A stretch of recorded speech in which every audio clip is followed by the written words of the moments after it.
Hi, I am doctor Gazalpreet Arora. आप सबका बहुत बहुत स्वागत है मेरे इस यूट्यूब चैनल में। आज हम आपसे डिस्कस करेंगे अबाउट द एसिडिटी। तो एसिडिटी क्या है कि जब स्टमक में एसिड का लेवल नॉर्मल से ज़्यादा बढ़ जाता है तो उसे हम एसिडिटी का नाम देते हैं। तो उसके जो एसिडिटी होती है उसके अलग अलग सिम्टम्स होते हैं। कईयों में हार्ट बर्न होता है, यानी कि इस चेस्ट रीजन में बर्निंग फील होती है। इसका नाम सिर्फ हार्ट बर्न है, पर इसका हार्ट रीजन मतलब हार्ट के साथ कुछ लेना देना नहीं है।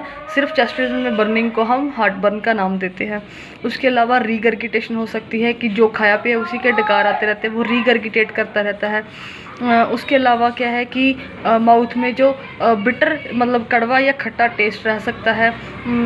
इनडाइजेशन हो जाती है कि खाया पिया जो है हजम नहीं होता, और फुलनेस होती है, एब्डोमेन जो है वो हैवी और भारी भारी महसूस होता है। इसके अलावा हम डिस्कस करते हैं कि इसके एसिडिटी के कॉजेज़ क्या होंगे।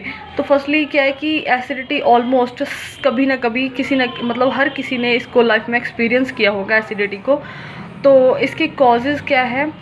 सबसे मेन जो इम्पॉर्टेंट कॉज है वो है हमारा लाइफस्टाइल और हमारी dietary habits, food dietary habits. तो लाइफस्टाइल में क्या है कि हमारी जो मतलब स्लीप है वो हम अगर प्रॉपर नहीं लेते, उस वजह से हमें एसिडिटी हो सकती है। या फिर हम मतलब सारा दिन जो है सिटिंग का काम है हमारा, बिल्कुल lack of exercise, lack of physical activity है, तो उस वजह से एसिडिटी हो सकती है। बहुत ज़्यादा स्ट्रेस की वजह से, एंजाइटी की वजह से, डिप्रेशन की वजह से एसिडिटी हो सकती है। इसके अलावा हमारी जो है फूड डाइटरी हैबिट्स कुछ ऐसी होती है। हमारा खान पान सबसे इम्पॉर्टेंट है जो एसिडिटी कॉज कर सकता है। तो हमारे खान में क्या आता है, खाने में क्या है कि हम मैक्सिमम इनटेक करते हैं सॉल्ट का, ऑयल का, जो एसिडिटी कॉज करते हैं। इसके अलावा हमारी डाइट में जो है फाइबर जो इनटेक है वो कम होता है। एक्सेस इनटेक ऑफ हमारा पेपर का, पिकल्स का, मतलब हम अचार का बहुत ज़्यादा मात्रा में अगर सेवन करें, नमक का बहुत ज़्यादा मात्रा में सेवन करें, मिर्ची का ज़्यादा मात्रा में अगर सेवन कर रहे हैं, तो ये सब कारण हो सकते हैं एसिडिटी के। और एक्सेस इनटेक ऑफ कैफ़ीन, यानी कि कॉफ़ी का और टी का जिनमें कैफ़ीन पाया जाता है, अगर इनका इनटेक ज़्यादा है, जो फ्राइड फूड्स हैं उनका अगर हम ज़्यादा सेवन करते हैं, उस वजह से भी एसिडिटी हो सकती है। इसके अलावा क्या है कि कुछ पेशेंट्स ऐसे होते हैं जिनकी रेगुलर कुछ ना कुछ मेडिसिन्स चल रही होती है। तो रेगुलर मेडिकेशंस कुछ ऐसी जैसे कि एंटीबायोटिक्स हो गए, पेन किलर्स हो गए, हमारी कीमोथेरेपी की जो मेडिसिन्स चलती हैं, उन मेडिकेशंस की वजह से भी हमें एसिडिटी हो सकती है। तो ये सारे हमारे कॉजेज़ हो सकते हैं एसिडिटी के। तो एसिडिटी के सिम्टम्स जैसे कि मैंने पहले बताया था कि फूड जो खाया पिया उसका रीगर्गिटेशन होना, हार्ट बर्न होना, उसके अलावा क्या है कि हमें हैवीनेस होना, इंडाइजेशन होना, माउथ में सोर और बिटर टेस्ट होना। तो ये सारे एसिडिटी के सिम्टम हो सकते हैं। तो इसके अलावा हम डिस्कस करते हैं कि हम इसे कैसे प्रिवेंट कर सकते हैं। तो एसिडिटी को प्रिवेंट करना क्या है कि हमें कोई मेडिसिन ना लेनी पड़े। हम बिना मेडिसिन के कैसे अपने आप को एसिडिटी से बचा सकते हैं? तो हमें क्या करना पड़ेगा, अपनी डाइट में सबसे पहले जो ऑयल की मात्रा है, ऑयल का इनटेक है, हमारा सॉल्ट का इनटेक है, और पेपर और मिर्ची का जो इनटेक है उसे लिमिट करना होगा। और इसके अलावा हमें अपनी जो फिज़िकल एक्टिविटी है उसको थोड़ा सा बढ़ाना पड़ेगा कि कुछ वॉक, कुछ एक्सरसाइज, कुछ योगा, इसको हमें अपनी लाइफ में अपनाना चाहिए। उसके अलावा क्या है कि हमें जो स्लीप पैटर्न है हमारा उसको सुधारना पड़ेगा। तो इन सब चीज़ों का अगर हम अपने लाइफस्टाइल को और अपनी डाइट को सुधारते हैं तो इनकी वजह से ऑटोमेटिक जो हमारी एसिडिटी है वो क्योर हो जाएगी, हमें किसी भी मेडिसिन की ज़रूरत नहीं पड़ेगी। और जो मोस्ट कॉमन हमारे ट्रीटमेंट है जो आजकल चल रहा है वो है कि किसी को भी एसिडिटी है तो मॉर्निंग उठो, सबसे पहले एक एंटासिड लो, देन अपना जो मॉर्निंग रूटीन है वो शुरू होता है। तो एंटासिड्स क्या करते हैं कि कैसे हम एंटासिड ठीक करते हैं?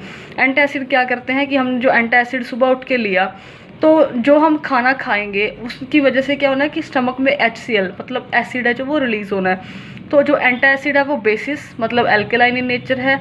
स्टमक ने जो खाना हमने खाना है उसमें क्या है, एसिड रिलीज़ करना है। तो जो एंटासिड है हमारा पहले से बेसिस मतलब एल्केलाइन प्रोड्यूस करके बैठा है वहाँ पे। जैसे स्टमक एसिड रिलीज़ करेगा जो कि ज़रूरी है फॉर द डाइजेशन, उसको भी वो क्या करता है, न्यूट्रलाइज कर देता है। जो बेसिस जो एल्केलाइन हमने एंटासिड के रूप में लिया और जो स्टमक का एसिड रिलीज़ होना है वो दोनों आपस में मिलते हैं, एल्केलाइन और एसिड, तो दोनों क्या है वो न्यूट्रलाइज हो जाते हैं। तो इसलिए पेशेंट को एसिडिटी फील नहीं होती। पर जो एंटासिड्स है उसकी एक लिमिटेशन है कि वो क्या करते हैं कि जो नेसेसरी एसिड है, जो ज़रूरी है फूड को डाइजेस्ट करने के लिए, उस एसिड को वो न्यूट्रलाइज कर देते हैं।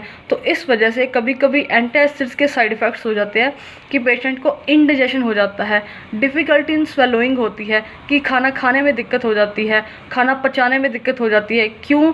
क्योंकि जो नेसेसरी HCl है, नेसेसरी एसिड है जिसकी ज़रूरत है खाने को डाइजेस्ट करने के लिए, वो एसिड भी क्या है वहाँ से ख़त्म हो जाता है, न्यूट्रलाइज हो जाता है। तो इसीलिए एंटासिड जो है वो कोई परमानेंट सोल्यूशन नहीं है एसिडिटी को क्योर करने का। तो अगर आपको एसिडिटी क्योर करनी है, सबसे पहले अपना लाइफस्टाइल, अपनी जो डाइटरी हैबिट्स है उनको सुधारिए, फिर आप एसिडिटी से बच सकते हैं।